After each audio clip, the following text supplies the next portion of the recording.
오늘 가정이란 제목으로 하나님 말씀 전하겠습니다. 5월달은 가정의 달이고 5월 첫째 주는 어린이 주일이고 5월 둘째 주는 어버이 주일인데 내일이 어버이날이라 오늘 설교 말씀을 어린이와 어버이에 대한 설교를 같이 하겠습니다. 그래서 이제 가정 안에서 가장 중요한 게 물론 부부 관계일 수가 있지만 오늘은 그래서 어린이 주일에 맞는 어린이와 그 다음에 부모를 어떻게 섬길 것인가에 대해서 이 두 가지 큰 주제로 말씀을 드리겠습니다. 자녀를 지혜롭게 양육하고 거룩하게 양육하는 것이야말로 그 자녀의 영혼이 구원을 받게 하는 아주 첩경입니다. 그래서 그 아이가 정말 거룩하고 경건한 길로 가게 된다 그러면 그 아이에 의한 하나님으로부터 받은 위로가 그 부모에게는 엄청나게 클 것입니다. 그런데 이 부모들이 이 문제가 뭐냐 그러면 부모들이 무지하거나 아니면 세상적 방법으로 자녀들을 양육하기 때문에 그 결과는 재앙인 것이죠. 재앙인 것입니다. 제가 얼마 되지 않는 나라를 이렇게 돌아다녀 보면은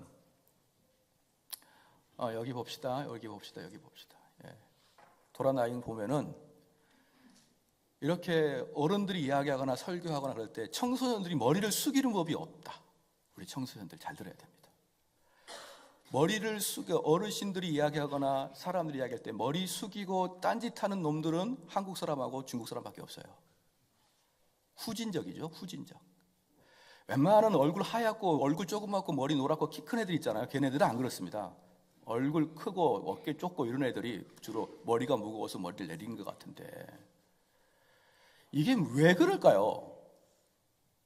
당연히 자녀를 잘못 양육했기 때문에 그러는 것이죠. 왜 한국 사람과 중국 사람도 이렇게 사람들이 이야기할 때 자기에 빠져서 당신은 이야기하라 나는 머리를 숙이고 있어버릴 것이야 라고 단호하게 마음을 먹는 이유가 무엇일까요? 당연히 아이들을 양육을 잘못했기 때문에 그러는 것입니다. 우리나라 사람이 태어날 때부터 DNA가 잘못되는 게 아니고 그러므로 우리가 회개하는 마음으로 자녀 양육에 대해서 설교를 들어야 됩니다. 다른 말로 말해서 지금까지 우리가 키웠던 방법이 자녀를 자칫 잘못 키웠을 수도 있다는 것을 여러분은 확짝 오픈시키고 그런 마음을 가지고 설교를 들어야 됩니다. 저는 보통 심각한 문제가 아니라고 생각해요. 저는 지금까지 제일 잘했다고 생각한 것 중에 하나가 이 사춘기 때 우리 딸이 서양에서 살아보고 이렇게 밝게 사는 것이구나라는 걸 깨닫게 하는 거 저는 정말 감사해요. 만약에 우리 딸도 동일하게 그랬다 그러면 아마 머리 숙이고 있었을 것입니다. 그런데 안 그래요. 보편적인 나라는. 청소년들이 그러는 것은 질풍노도의 시기다 그래서 의도적으로 거기다가 변호하지 마시란 말입니다. 질풍노도의 시기가 아니라 죄악된 모습이라는 것입니다. 그게. 그래서 우리 부모들이 자녀를 어떻게 키울 것인가에 대해서 그리고 이 자녀를 잘 키웠을 때 이 자녀가 결국은 우리 부모에게 상급이요 위로가 되는 그런 자녀들로 키워야 될 것입니다. 확실한 것은 지금 한국교회와 한국사회와 한국학교에 자녀들 양육은 잘못되었다는 그런 결정이 된 거 아니겠느냐 이 말이에요. 그 아이들이 자람에 대한 결과에 대한 면면을 보게 되면 정말 잘못되지 않았습니까? 그러면 첫 번째 자녀들은 어떻게 해야 되느냐? 자녀들은 태어날 때부터 첫 번째, 그래서 제가 자녀들에 대해서 몇 가지 말씀드리고 부모에 대해서 몇 가지 말씀드리는데 부모들이 의무입니다. 부모들이 의무인데 첫 번째 자녀들은 어릴 때부터 아주 죄악된 상태에서 태어났다는 것을 우리는 인정을 해야 됩니다. 죄악된 상태에서 태어난 것을 인정해야 되는 것이에요. 그래서 우리는 그 아이를 세례를 시키지 않습니까? 유아세례를 시킬 때 그 아이의 믿음의 고백에 의해서 유아세례를 시키는 게 아니고 부모가 고백하는 것이죠. 이 아이는 내가 하나님의 법도대로 키우겠습니다라고 하나님과 교인 앞에서 고백했지 않습니까? 선서했지 않습니까? 하나님 앞에 맹세했지 않습니까? 그런데 유아세례 끝난 다음에는 그냥 세속적 방법으로 아이를 양육하는 거예요. 그냥 그 유아세례 끝나면은 기독교적 방법으로 아이를 키우는 법이 무엇인지도 모릅니다. 하나님 앞에 선서했잖아요. 내가 이 아이를 하나님 방법대로 키우겠다고 선서하고 유아세례를 받게 하는 거 아십니까? 하나님 앞에 맹세한 거 아닙니까? 근데 그 맹세는 유아세례 끝난 다음에 어디 갔는지 이미 하나님과의 맹세를 철저히 어기고 있는 거 우리 알고 계십니까?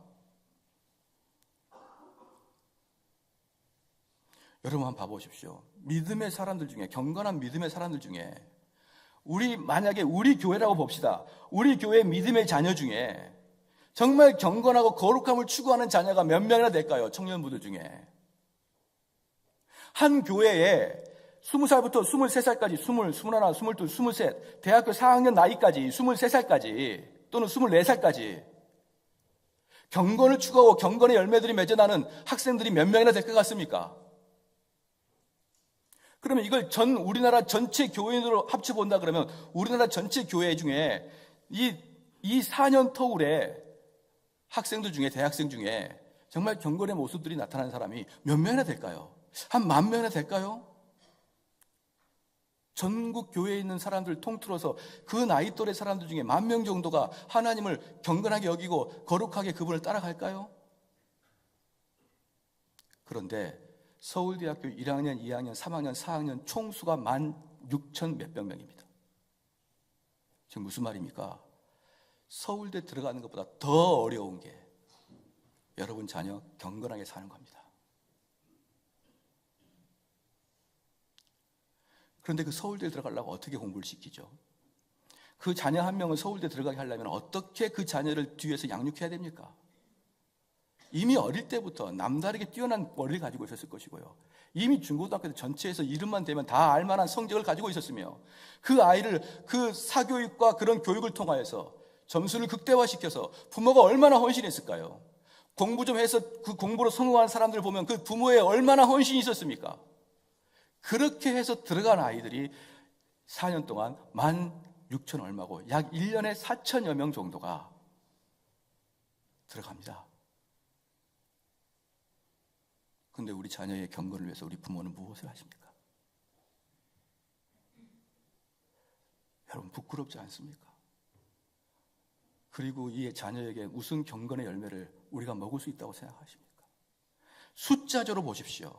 우리 가정에, 우리 교회에, 우리나라에 정말 경건을 추구하고자 하는 그런 젊은이들이 몇 명이나 있는지를, 그리고 그 경건을 추구한다는 게 얼마나 어렵고 힘든 생사물인지를 여러분 깨달으셔야 됩니다.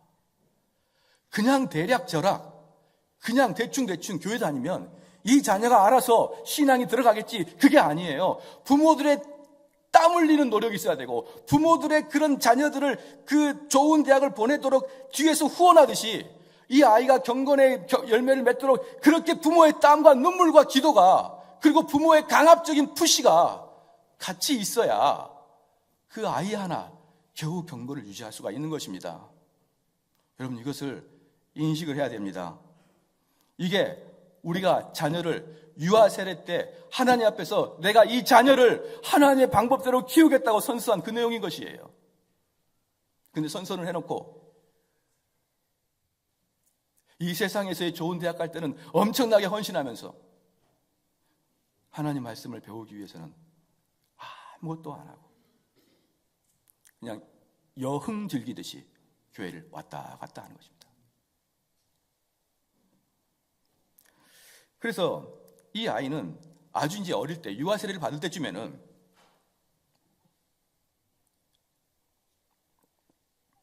그 아이에게 젖 먹일 때부터 그 아이를 키워야 됩니다. 젖 먹일 때는 어린 게 아니에요. 그때부터 너는 언약의 관계라는 것을 아이에게 계속 주입을 시키고요. 이 아이가 조금만 이제 말귀를 알아들을 때는 어떤 것을 해야 되냐면 그 언약이 무엇이며 언약을 지킬 때의 유익과 언약을 어겼을 때의 불이익을 그 아이에게 차근차근 말씀해 줘야 되는 거예요. 이미 아이가 어릴 때, 아장아장 걸을 때 말입니다. 아장아장 걸을 때 무슨 영어의 바다에 빠져라 그 빠뜨리지 말고, 물론 그것도 중요하지만 자녀가 언약의 자손이고 그 언약의 자손으로서 지켰을 때 어떤 유익이 있는지를 차분하게 설명해 주는 거 여러분 하셔야 됩니다. 그리고 이제 그 아이들이 우리 이 청소년들만 했을 때, 아까도 이야기했는데 벌써 이렇게 이 청소년들의 넋은 온데간데 없이 사라지고 있어요. 이 청소년만 했을 때, 그 전에 초등학교 고학년, 초등학교 중급, 고급 올라갈 때부터는 무엇을 가르쳐야 되냐면 구체적으로 순종할 수 있는 법을 가르쳐야 돼요, 아이들한테. 그러니까 처음에 아이가 아주 유아일 때는 언약의 백성인 것을 계속 우리는 언약의 백성이라는 것을 우리는 하나님의 백성이야, 우리는 선민이야, 우리는 하나님 법도를 따라가야 돼, 그런 사람, 이것을 알아도 못 들어도 이렇게 이야기를 해야 되고, 그 아이가 말귀를 알아먹을 때는 그 언약을 지키는 게 왜 중요한지를 이야기해 주고, 이제 그 아이가 좀 더 성숙하게 되면은 순종할 수 있는 법을 가르쳐 줘야 됩니다. 사랑하는 성도 여러분, 자녀를 사랑하는 것이 덕목의 제우선이 아니에요. 자꾸 사람들이 자녀 사랑하는 것을 덕목의 제우선이라고 그러는데, 사랑하는 성도 여러분, 자녀 사랑은요, 코끼리도 합니다. 자녀 사랑은 강아지도 합니다. 그러므로 자녀를 사랑하는 것은 아무런 자랑거리가 아니에요. 가끔 TV에 나올 때 그전 정신적인 문제가 있어가지고 자녀를 학대하고 그러다가 죽어버리는 사건 하나 두 개를 발견하면서 놀라시는데, 놀라지 마십시오. 여러분들 중에 자녀 학대하는 사람 누구나 몇 명이나 됩니까 지금 여기에? 보편적이고 평범한 사람들은 자녀를 너무나 사랑합니다. 그래서 자녀 사랑하는 것은 자랑거리가 아니고, 자녀 사랑하는 것은 덕목이 아닙니다. 집안에서 자녀한테 전해줘야 될 첫 번째는 아버지에게 순종하게 하는 것입니다. 그게 우리 믿음의 가정에서 자녀에게 훈련시킬 제 첫 번째입니다. 그러면 사랑하는 성도 여러분, 자녀가 고집을 부리거나 자녀가 부모에게 정식으로 얼굴을 붉히고 대항하면 걔네들은 가만 놔두면 안 됩니다. 그렇죠? 그 고집을 부리거나 정식으로 대항하는 것은 얘가 7살, 8살 때도 얼굴 붉히고 부모한테 대항합니다. 방바닥에 뒤집어져서, 길바닥에 뒤집어져서 발버둥 치는 애들, 길바닥에 뒤집어져서 발버둥 치는 애는 그냥 가만 안 됩니다. 걔는 화장실 뒤로 데려가서 미안하다고 입에서 토 나올 때까지 걔를 10차례를 줘야 됩니다. 10차례를. 할렐루야. 길바닥에서 뒤집어서서 바당바당 부르는 그 풍뎅이처럼 바당바당 거리는 애 있지 않습니까? 그런 애들은 장소가 화장실 뒤가 딱 좋습니다. 그들 가만히 넘어가지 마십시오. 확실히 꺾어버리시기를 주의로 축원합니다. 그것은 부모에 대한 대항이요, 부모에 대한 고집이요, 반항이요. 그 반항 심리 꺾지 않으면 그 아이는 나중에 하나님께 반항할 것이고, 나중에 부모한테 그렇게 대항할 것입니다. 그때 꺾어놔야 됩니다. 옛날 우리 어르신들이 그렇게 말했습니다. 3살 버릇 80까지 간다고. 그때 꺾어놓으면 여러분이 그 자녀의 순종함을 통하여 일평생 그 열매를 맺고 즐겁게 살아갈 것입니다. 근데 그때 꺾어놓지 못하면은 이제 그 자녀는 여러분을 고달프게 할 겁니다. 그래서 고집을 부리지 않도록 자녀의 의지를 꺾으려면은, 그러면 그 방법은 뭐냐 그러면, 자녀들이 부모 앞에서 버릇없이 행동하는 것을 여러분 보고 지나가면 안 됩니다. 그렇죠? 버릇없이 지나가면 안 됩니다. 자녀들이 부모 앞에서 버릇없이 하는 것들은 여러분 그냥 보내면 안 됩니다. 또 자녀들에게 버릇없게 하지 않기 위해서는 한 가지 우리 부모들이 꼭 지시할 게 있는데, 자녀들이 부모에게 허물없이 대하지 못하도록 하십시오. 어떤 사람은 그렇게 이야기합니다. 목사님, 제 딸은 제 친구예요. 누가 지금 그 사람을 친구로 여겼습니까? 제가 지금까지 자기 딸내미나 자기 아들을 친구처럼 대해서 그 결말이 좋은 걸 못 봤습니다. 청소년 때 친구처럼 대하죠. 친구처럼 대하는 게 뭡니까? 이 집안의 대소사를 그 자녀하고 논하다가 보면은 나중에 어떻게 되냐면, 그 자녀가 뭐라고 한 줄 아십니까? 엄마, 그건 아니야. 엄마 틀렸어. 엄마 잘못된 생각이야.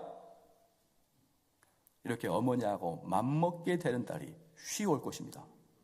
그리고 자녀는 내 친구가 아니에요. 친구 대하듯이 자녀를 대하는 게 아닙니다.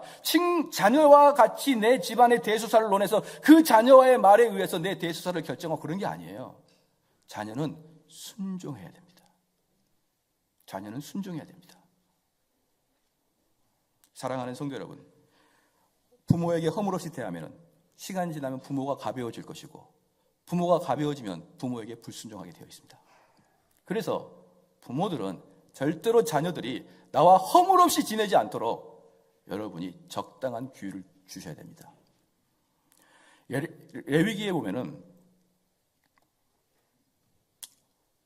우리 지성소에 대한 이야기를 잠깐 하겠습니다.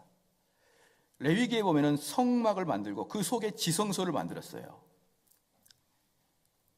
그리고 그 지성소에는 대제사장이 1년에 속죄일이라 그래가지고 한 차례 들어갑니다. 한 차례 들어가는데 이 대제사장이 그냥 들어가는 게 아니라 자기에게 몸을 깨끗이 씻고 자기가 1년 동안 진 죄를 하나님 앞에 회개하고 깨끗이 속죄 제사를 지른 다음에 그 다음에 향을 피워서 연기를 가득 지성소에 끼게 한 다음에 그리고 하나님께 들어갑니다. 왜 이런 식의 레위기에서 지성소에 들어갈 때 어렵게 만들어놨느냐? 원래 성막을 만들기 전에 하나님은 이스라엘 백성에게 나타나실 때 어디에 나타나셨느냐? 시내산에 나타나셨습니다. 그래서 하나님이 시내산에 나타나실 때는 시내산을 전체로 연기로 쌓이게 한 다음에 어떤 사람들도 장로들과 제사장들을 뺀 어떤 사람들도 시내산 근방에도 못 오게 했습니다. 짐승들도 시내산 근방에도 못 오게 했고요. 전부 다 시내산에 멀리 떨어져서 그냥 구름만을 볼 뿐이었습니다. 그래서 거기에 나타나신 그 하나님은 얼마나 두렵고 떨리는 하나님이었는지요. 가까이 가게 되면 그 사람은 죽게 되는 것입니다. 오직 제사장들만이 중턱까지 올라가는 것이고 오직 모세만 하나님과 대면하였던 것입니다. 그런데 그 하나님이 시내산에서 임재했던 그 하나님이 이제는 어디 왔냐면 이스라엘 그 진 안에 가장 가운데 있는 이스라엘 진 안에 있는 가장 가운데 있는 그 성소에 들어오신다는 것이에요. 그러면 시내산에서 우리 하나님이 계실 때는 이스라엘 백성들이 그 하나님을 두려워 떨다가 성소에 하나님이 계시면 그 하나님을 너무나 자주 뵈니까 가볍게 느껴지기 시작할 것입니다. 그래서 우리 하나님께서는 나를 가볍게 여기지 말라고 1년에 한 차례만 들어오고 숫자를 제한하셨고 그리고 들어올 때 잘못되면 죽여버리겠다는 것이에요. 그래서 대제사장이 1년에 한 차례 들어갈 때 부들부들 떨고 들어가는 것입니다. 우리 하나님께서는 나 가벼이 여기지 말라는 것입니다. 사랑하는 성도 여러분, 가까이 있으면 익숙하게 되면 가벼워집니다. 그래서 부모가 너무나 가까워지면 가벼워지고 그 부모는 나의 친구 이상이 아닙니다. 그럼 내 의견과 부모의 의견이 일치하지 않으면 같은 인격 대 인격으로 거절할 수 있습니다. 사랑하는 성도 여러분, 여러분의 자녀들을 그렇게 불순종하지 아니하도록 너무나 허물 없이 자녀를 대하지 않기를 주의 이름으로 축원합니다.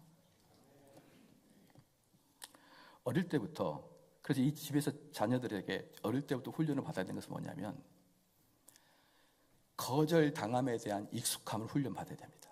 제가요 참 재밌는 게 뭐냐면 어린 아이가 거절당한다. 이것을 익숙하게 훈련한다. 엄청나게 어렵습니다.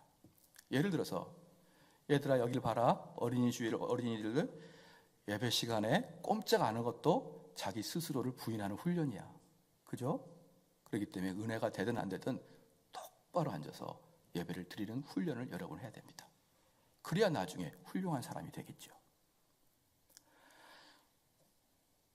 어린이들이 얼마나 거절감 당하기가 쉽지 않느냐. 아이를 키워보면요.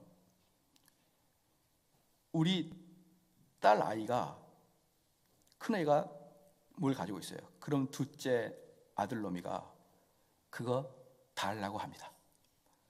그럼 각본에 써있듯이 우리 딸은 안 줍니다. 절대로 안 줘요. 그럼 우리 아들은 얼굴이 파래지도록 발악을 해버립니다. 버들버들 심지어 저러다가 고혈압으로 떨어질 것 같아. 그래도 안 줍니다. 근데 부모는 줍니다. 죽을까 봐. 이러다가 성격 나빠질까 봐 줍니다. 그래서 얘가 조금 있는 집의 애들은 그래서 버릇이 없어지는 거예요. 그 아이가 거절감을 당하려면요. 그렇게 죽을 뚝 발악해도 안 오는구나를 깨달을 때, 그런 훈련을 엄청나게 받을 때, 매번마다 물건을 받아야 되는데 그 물건을 내 걸로 만들려고 그러면 이렇게 발악을 해도 내게 안 되는 것을 어릴 때부터 매 사건마다 훈련받지 아니하면 여러분 부모들은 그 자녀에게 그 훈련 못 시킵니다. 지금 무슨 말이에요? 자기를 거부할 수 있고 자기를 부인할 수 있는 것은 죽을 각오를 하고 훈련해야 겨우 자기를 부인할 수가 있는 것입니다. 그런데 집에서 어떻게 그 아이를 그렇게 훈련시킬 수 있을까요? 어떻게 그 아이를 그렇게 바닥바닥 할 때까지 여러분이 놔두고 있을까요? 제가 지금 무슨 말씀하냐 그러면요, 자녀의 의지를 꺾고 부모의 뜻을 따라 순종하게 만들려면 그렇게 죽을 각오를 하고 덤벼야 자녀를 겨우 순종할 수 있게 만듭니다.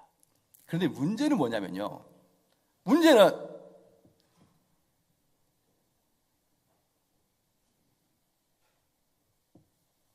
어릴 때 거절감을 그렇게 당해보지 않은 사람들은 그게 문제입니다. 어떤 사람이 문제냐면요, 여러분 이 땅 살아가면서 자세히 봐보십시오. 어릴 때부터 자기를 제대로 또박또박하고 자기 공부 알아서 또박또박하고, 그래서 부모가 속 썩힐 일도 없고, 그러므로 부모가 채찍질할 필요도 없고, 그렇게 잘 큰 애들은 나중에 부모에게 순종하지 않습니다. 근데 부모한테 뒤지게 두들겨 맞을 애들은 걔네들이 부모한테 순종합니다. 여러분 현실에서도 그렇게 보이잖아요. 왜 그럴까요? 이랬든 저랬든 부모에게 꺾은 훈련을 했던 자들만이 겨우 부모의 충고의 귀를 기울일 수가 있는 것이에요. 그러니까 보편적으로 열등한 사람들은 충고에 익숙합니다. 근데 우등한 사람들은 충고에 익숙하지가 않아요. 그래서 어떤 충고든지 힘들어하고 그걸 받아들이기 어려워합니다. 사랑하는 성도 여러분, 그러므로 우리 엄마 아빠들이 자녀들을 하나 제대로 순종시킬 수 있는 자녀로 만들려면 얼마나 많은 고통과 인내가 필요할까요? 그저 그렇게 쉽게 되는 게 아닙니다. 그저 그렇게 그냥 교회 왔다 갔다 한다고 그 자녀가 그렇게 되는 게 아니에요. 우리 부모들 마음속에는 우리 자녀를 마음속으로 이 아이는 내가 순종의 자녀로 키워야지, 이 마음을 가지고 자녀를 양육하시기를 주의로 축원합니다. 그러면 그렇다고 해서 자녀를 자유방임적으로 놔둬도 안 되는데, 그렇다고 해서 자녀들을 너무 어렵게 해서 부모가 오는 것을 불안하게 하면 또 안 됩니다. 그러니까 이게 어려운 게 뭐냐면 무조건 두들겨 패도 안 되고 무조건 오냐 해서도 안 되는 것입니다. 그러면 어떻게 해야 되는 것인가? 부모가 자녀가 부모를 사랑하고 그러면서도 불구하고 자녀는 부모를 어려워하고 이렇게 어떻게 되냐면, 평상시에는 여러분의 자녀에게 한량없는 사랑과 한량없는 자비를 베푸셔야 됩니다. 어떤 사람들은 자기 승기를 나는 대로 똑같이 만약에 컵을 엎질렀습니다.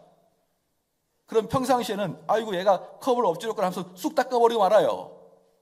그런데 막 지금 나가야 되는데 바쁜데 컵을 엎질렀습니다. 그럴 때는 한구탱이 때리는 겁니다. 무엇이에요? 아이 입장에는 똑같이 컵을 엎질렀는데 자기 기분에 따라 때리기도 하고 자기 기분에 따라 용서도 됩니다. 이런 부모들이 자녀를 혼란스럽게 하는 것입니다. 이런 부모들이 자녀를 노엽게 하는 것이에요. 자기 기분에 따라, 자기가 스트레스 받으면, 자기가 피곤하면 더 혼내고, 자기가 기분 여유가 있으면 그냥 지나가고. 그러면 그 자녀는 부모의 눈치를 보게 되는 것입니다.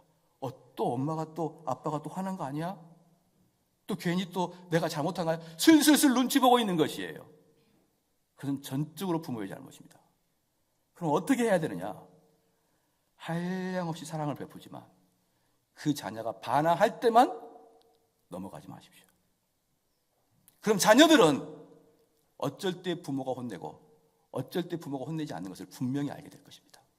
그러면 자녀 마음에 안정이 있을 것이고, 그 자녀는 우리 부모가 나를 얼마나 사랑하는지 알면도 불구하고 부모에게 함부로 하지 못하는 그런 좋은 자녀가 될 것입니다. 다시 말씀드리겠습니다. 한량없는 사랑을 베푸십시오. 그리고 그 아이와 재미있게 뛰어놀고 뒹굴고 레슬링도 하고 그렇게 하십시오. 그러나 그 자녀가 반항하면 넘어가지 마십시오.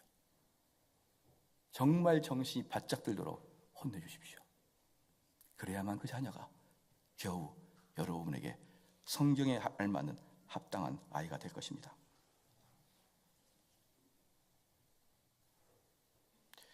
그러면 이제 또 세 번째로, 이 아이가 이제 이때부터 타락이 시작되는 것이죠.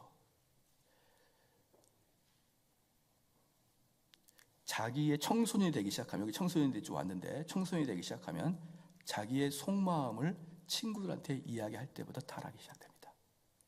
왜 친구들한테 이야기할 때부터 타락이 시작되냐면요, 그 친구들은 신앙적으로 훌륭한 친구도 아닐 것이고, 인생을 충분히 살아서 인생의 지혜가 있는 그 부모와 같은 사람도 아닐 것이고, 자기와 똑같이 무지하고 자기와 똑같이 인생의 경험도 없고 자기와 똑같이 경건한 자가 아닌 그 친구에게 나의 이야기를 딱 꺼내면 그 친구는 정확하게 내가 원하는 답을 딱 합니다. 나랑 똑같은 생각을 하니까. 그래서 이 청소년들의 자기의 마음, 자기 마음의 상태를 친구들한테 이야기하는 순간부터 그 청소년들은 급격하게 타락하기 시작합니다. 그러면 청소년들이 그 속의 마음을 부모와 계속적으로 이야기를 해야 되겠는데, 어떻게 해야 부모와 계속적으로 이야기하게 되겠습니까? 어릴 때부터 서로의 마음을 터놓고 이야기하는 훈련을 해야 됩니다. 그러면 제가 지금도 우리 자녀들하고 이야기할 때 어떻게 이야기한 줄 아십니까? 야, 밥은 먹었냐? 공부는 잘했지? 속마음을 이야기할 수 있는 그런 시스템이 우리 집에도 갖춰져 있지 않아요. 그러면 내 자녀한테 야, 너 영혼이 뭐냐 물을 수 없지 않습니까? 너는 지금 무슨 생각하고 있냐? 그러면 뭐 배고파 그럴 거 아니에요. 그러니까 이 아이들이 자기의 마음을 이야기할 수 있는 법도 모르고, 자녀들과 아버지가 서로 마음을 터놓고 이야기할 수 있는 그런 실력도 집에 없는 것이에요. 왜 이런 어려움이 싹 트여 있느냐? 자녀와 아버지가 어릴 때부터 성경을 펴고, 신앙이란 게 무엇입니까? 신앙은 말이에요, 성경에서 모세가 뭐라 그러느냐 그걸 공부하는 게 아닙니다. 성경에서 다윗은 어떻게 살았느냐 그걸 공부하는 게 아니에요. 신앙은 성경을 보고 이 성경의 말에 맞게 내 마음을 이야기하는 게 신앙입니다. 어릴 때부터. 그래서 가정들이 가정 예배를 드리면서 아버지가 이 구절을 설명한 다음에 이 구절의 내면적인 이야기는 이거단다. 길동아, 네 마음은 어떠니? 그러면서 어릴 때부터, 이 꼬맹이 때부터 자기 마음을 이야기하도록 훈련을 시켜보십시오. 무엇으로? 성경으로. 그게 무엇입니까? 그게 가정예배예요. 어릴 때부터 가만히 앉아가지고 내가 그 아들과 아버지가 서로 이야기하게 되면 아버지는 성경을 해석해 주면서 그 아이가 생각하지 못한 그런 깊은 것들을 하나씩 둘씩 가르쳐 주기 시작한다 그러면 그 아이는 자기 친구들과 심심해서 이야기를 못합니다. 심심해서 이야기를 못해요. 찰스 스펄전이, 그 할아버지가 훌륭한 목사님이셨는데요, 6살에 할아버지 방에서 놀면서 맨날 신앙서적과 신학서적을 읽어댔습니다. 그래서 제가 옛날에 말씀을 드렸잖아요. 우리 아들도 스펄전으로 만들고라고 제 서재에 딱 갖다 놨더니 그림만 그려요. 그림만. 아무나 서재에 넣는다고 해서 스펄전이 되는 게 아니구나라는 것을 하나님께서 저에게 깨닫게 해주셨습니다. 근데 그 스펄전은 어릴 때부터 계속 신앙서적을 읽다가 나중에 좀 커보니까 친구들하고 대화가 안 되는 거예요. 대화가. 그러니까 스펄전은 계속 할아버지하고만 이야기합니다. 그 훌륭하신 할아버지하고만. 친구들하고 이야기하면은 스펄전은 그 어린 마음에 하나님과 예수 그리스도에 대한 영광을 알고 싶은데 걔네들은 무슨 사탕이 맛있다 그런 이야기 하니까 대화 자체가 안 되고, 스펄전은 아버지와 할아버지와 대화를 하면서 10대부터 설교하기 시작했고 20대 목사가 되어서 기독교 역사상 가장 유명한 설교자 중에 한 명이 된 것입니다. 여러분, 어릴 때부터 하나님 말씀으로 양육한 자들은요, 친구들과 속마음 이야기 못합니다. 그걸 안 했기 때문에 여러분의 자녀들이 여러분과 입을 딱 닫고 친구들과 대화를 나누는 것입니다. 그래서 우리는 회개해야 되는 것이죠.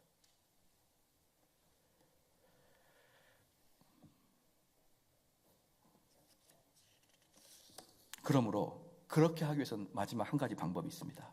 어떤 방법이 있느냐? 자녀들에게 하나님을 경외하고 성경을 소중히 여길 수 있도록 여러분이 해주셔야 됩니다. 그럼 하나님을 경외하고 성경을 소중하게 여기게 하는 방법은 여러분 꼭 기억하실 게 뭐냐 그러면 교회 목사님을 지극히 존경하는 말투로 집에서 이야기하게 됩니다. 지극히 존경하는 말투로. 하나님 말씀 맡은 자를 절대로 욕하면 안 됩니다. 절대로 욕하면 안 돼요. 그건 제가 몇 번 말씀드렸지만 우리 성도들이 집에서 담임 목사를 욕해도 담임 목사는 들리지도 않고 아무 해를 당하지가 않아요. 담임 목사는. 근데 그 이야기를 듣고 있는 자녀들은 영이 다 죽어버립니다. 만약에 제가 어떤 목사님의 제가 그 상태를 아는데 그 목사님이 그 교회에서 너무나 잘못되게 목회를 하셨습니다. 너무나 잘못되게 목회를 했는데 그 잘못되게 목회를 한 그 결과 그 교인들이 집에 돌아가서 그 목사를 얼마나 욕한지 몰라요. 근데 저는 분명하게 말씀드립니다. 잘못한 건 목사 맞습니다. 그럼에도 목사님 이야기 욕하지 마십시오. 집에서. 그럼에도 교회에서 열심히 신앙 공부하고 성장하고 있는 사람 욕하지 마십시오. 그럼에도 교회에서 장로님들 욕하지 마십시오. 그럼에도 교회에서 기도 열심히 하는 권사님 욕하지 마십시오. 열심히 신앙생활하는 사람, 열심히 말씀을 연구하려고 하는 사람, 그 사람들은 집에서 칭찬만 하시기를 주의 이름으로 축원합니다. 자녀들은요, 놀랍도록 지혜롭습니다. 자녀들은 놀랍도록 지혜로워요. 어떤 지혜롭냐?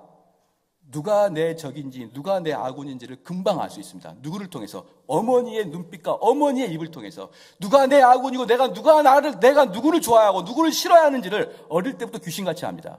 그런데 그 아이 앞에서 교회 욕하고 기독교 욕하고 목사님 욕하고 장로님 욕하고 한번 그래 보십시오. 여러분의 자녀의 영혼이 어떻게 되는지. 그리고 자녀한테 이렇게 이야기합니다.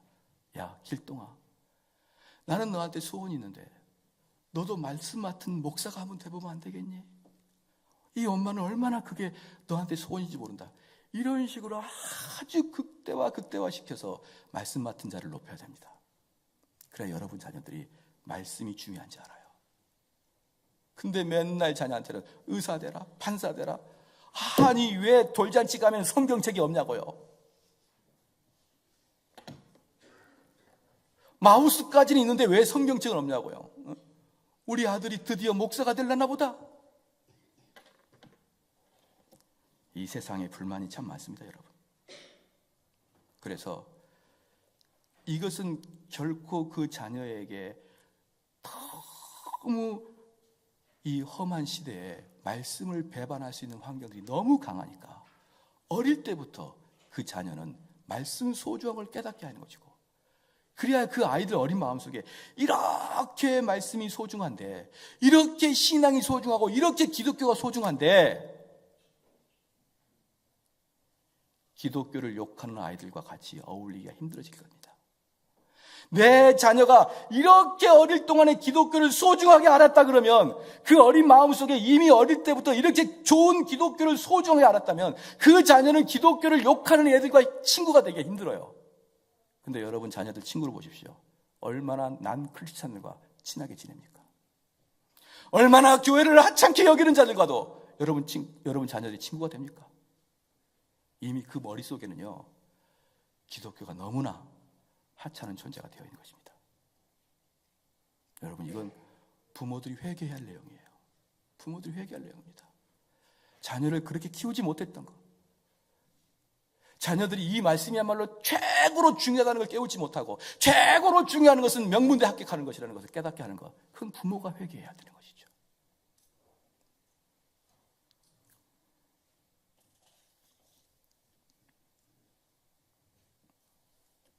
그래서 말입니다. 청교도는 이렇게 얘기합니다. 이건 너무나 충격적인 이야기인데요, 한 아이를, 한 청년을 지옥으로 끌고 가게 하는 주범 1등이 부모다. 2등이 불경건한 목사다. 자기 자녀를 지옥에 끌고 가게 하는 것은 불경건한 부모가 1등, 2등은 불경건한 목사다. 청교도들은 그렇게 이야기합니다. 여러분, 우리는 이 말씀 앞에서 얼마나 우리가 가슴을 찢고 회개해야 되겠습니까? 그러면 이제는 부모에 대한 자녀의 의무를 말하겠습니다. 첫 번째, 자녀들은 진심으로 부모를 사랑하십시오. 부모와 함께 있는 것을 즐거워하십시오. 청소년들 말이죠. 특별히 남자 청소년들 말입니다. 저는 그 청소년들이 벙어리인 줄 알았어요.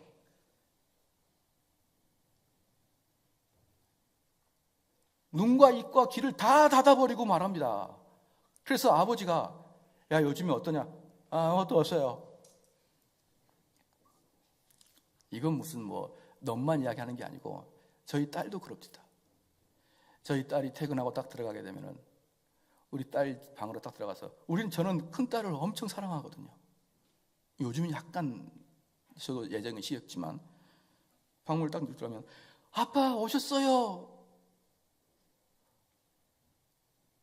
근데 그것은 어떤 형식적인 내용이 좀 들어있는 것 같아요. 그 자녀가 뛰어나오는 것을 보면 형식적인 내용이 들어있는 것 같아요. 아빠 오셨어요. 나갈 때 문 닫고 나가세요. 그래요. 그래서 저도 현대인 아닙니까? 저도 현대인들은 뭐래? 자녀들과 대화를 하라고 계속 매스컴에서 이야기하기 때문에 저도 대화를 하려고 야 하람아 그렇게 이야기를 하면 하람이 하는 말이 나가라고. 그래서 제가 우리 자녀한테 이야기합니다. 너에겐 금지어 2개가 있다. 무슨 말 할 때 앞에 아자 붙인 거고 뒤에 고자 붙인 건 금지어다. 그러면 알았다고.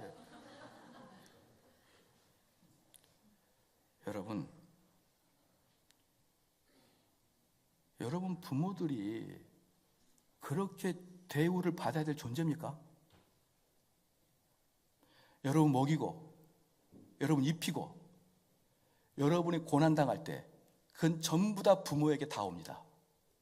여러분의 기쁨은 부모의 기쁨이요 여러분의 고통은 부모의 슬픔입니다. 그런데 우리 성도들, 청년들이 우리 청소년들, 청년들 당신들이 도대체 무슨 자격으로 부모의 가슴을 그렇게 평생 아프게 합니까?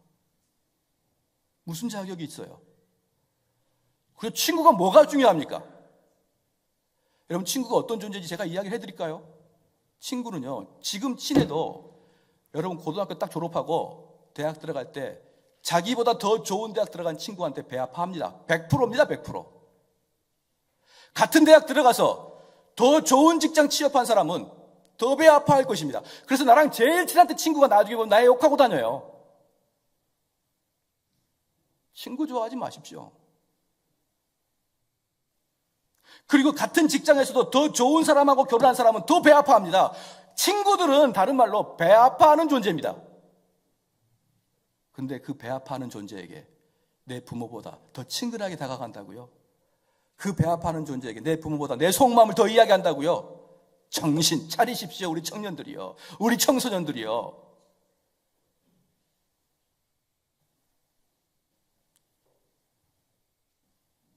부모한테는 말도 안 하고 나가라고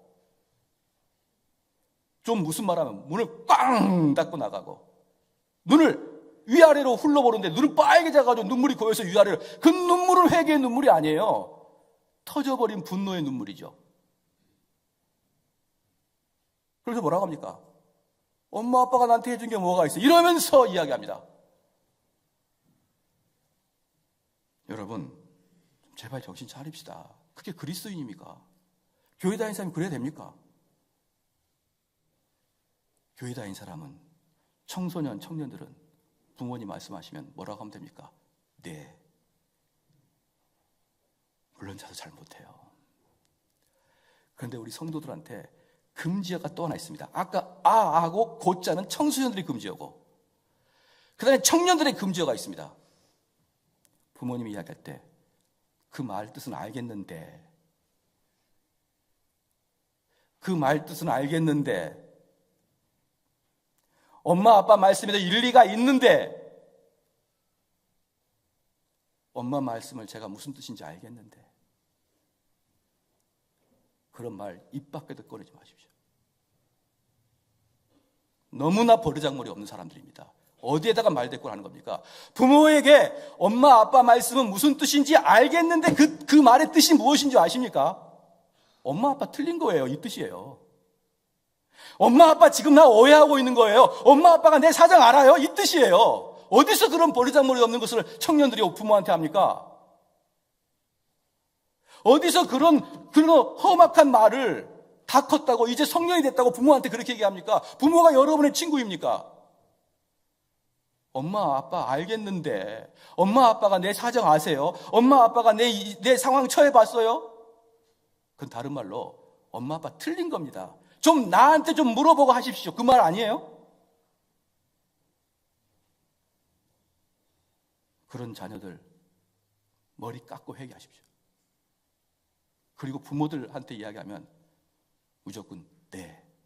그러면 끝나는 겁니다. 끝나는 거예요. 알겠습니다. 그리고 그것에 순종하도록 여러분 살아가는 거예요. 순종하도록. 하나님께서 이 땅에서 죽음 이후에 보응할 게 아니라 이 땅에서 확실하게 보응할 것 5가지를 죄를 말했습니다. 이 땅에서 갚아주겠다라는 것 5가지가 있어요. 첫 번째는 거짓말과 위증을 일삼는 것입니다. 거짓말과 위증을 일삼는 자에게는 하나님께서 이 땅에서 다 갚아주겠다는 것이죠. 두 번째, 살인자입니다. 세 번째, 핍박하는 자입니다. 네 번째, 하나님을 모독하는 자입니다. 다섯 번째, 부모를 공경하지 않는 자입니다. 이 땅에서 갚아주겠다는 것입니다. 여러분, 부모 공경하지 않는 자들이 그가 비록 좋은 대학교 가서 그가 비록 좋은 직장을 가지고 있었다고 한번 들어가서 그 가정을 보십시오. 행복한지 안 한지. 부모를 거절하고 공경하지 않는 자들의 삶은 이 땅에서 다 갚아줍니다. 왜냐? 잠언 30장 17절 말씀에 아비를 조롱하며 어미 순종하기를 싫어하는 자의 눈은 골짜기의 까마귀에게 쪼이고 독수리 새끼가 먹히리라. 부모를 거역하는 자는 살인에 해당하는 것입니다. 여러분.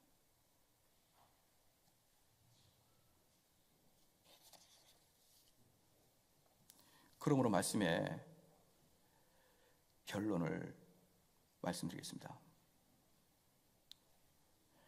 그럼 자녀들은 부모에게 어떻게 순종해야 되느냐? 그럼 우리 자녀들은 어떤 마음을 가지고 이 세상을 살아가야 되느냐? 자녀 사랑하는 성도 여러분, 이 세상 살아갈 때 나의 인생의 가치관과 인생에 내가 하고자 하는 것들이 있어요. 내가 하고자 하는 거 있단 말입니다. 근데 그것보다 더 중요한 것은 부모가 하고자 원하는 것을 더 중요하게 여기셔야 됩니다. 제가 중학교 때 1980년대에 고등학교 요럴 때 전국적으로 유행했던 아주 아름다운 노래가 있었는데 그 노래는 아마 그 노래를 아신 분들은 나이가 좀 드신 분이고 모르시는 분은 신세대겠죠. 내 인생은 나의 것, 내 인생은 나의 것. 그 노래 아시죠? 그 노래가 우리의 마음을 얼마나 감동시켰는지 모르겠습니다.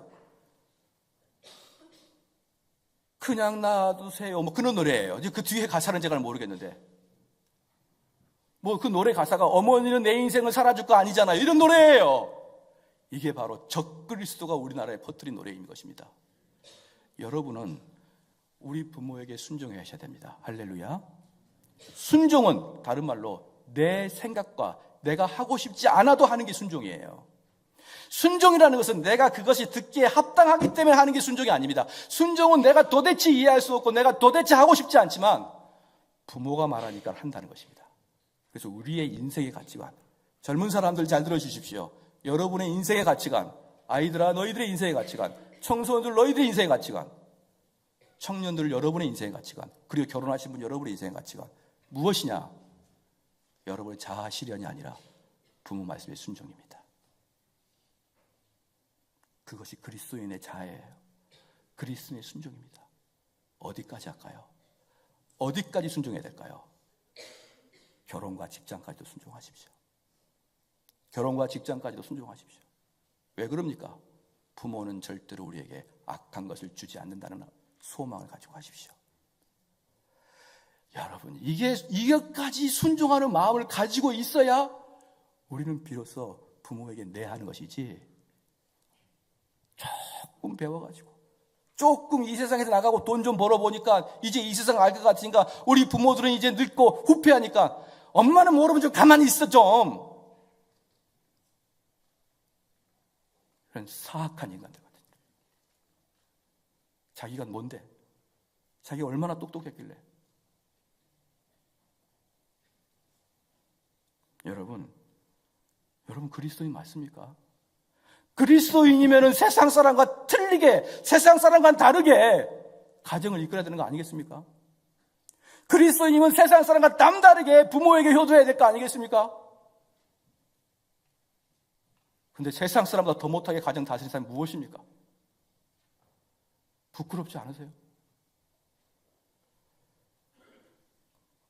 제가 잘한다는 게 아니에요. 저도 그렇게 못하고 저도 자녀 그렇게 못 키웁니다. 그러나 하나님께서는 그것을 원하시는 거예요. 하나님께서 그것을 원하시는 거예요. 우리 자녀들은 자기 자아를 내세우지 말고 일단 부모에게 무조건 순종하겠습니다 라는 마음을 가져야지. 부모에게 친구처럼 이런저런 충고하시고.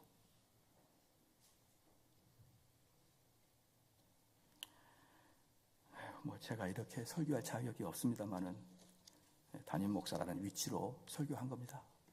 여러분들의 삶에 이 말씀이 양약이 되기를 주의 이름으로 축원합니다. 기도하시겠습니다. 우리 같이 한번 기도할 때 말씀을 좀 생각하시면서 이 부모에게 이렇게 부모 권위에 순종하지 않는 자들은 대부분의 권위에 순종하지 않아요. 목사 권위에도 순종하지 않고 사회에서 알맞은 하나님께서 주신 합당한 권위에도 순종하지 않고 꼭 나랑 생각이 틀리네? 그러한 그 마음을 가져요. 근데 여러분 그게 얼마나 악한 건 줄 아십니까? 하나님께서 주신 합당한 권위자들 있지 않습니까? 부모요, 선생님이요, 교사요, 목사요, 사회에서 윗사람이요. 이 사람들 말은 그냥 여러분의 주관을 살려서 그 사람과 대화하면 안 됩니다. 그냥 아멘, 그렇게 하겠습니다. 순종하겠습니다. 그게 하나님의 뜻인 거예요. 그렇게 살지 못한 내 마음을 주 앞에 회개하시고 청소년들이여, 청년들이여, 어린아이여, 내가 부모에게 어떻게 효도하고 어떻게 순종할 것인가를 다짐하는 기도의 시간 갖기를 바랍니다. 기도하시겠습니다.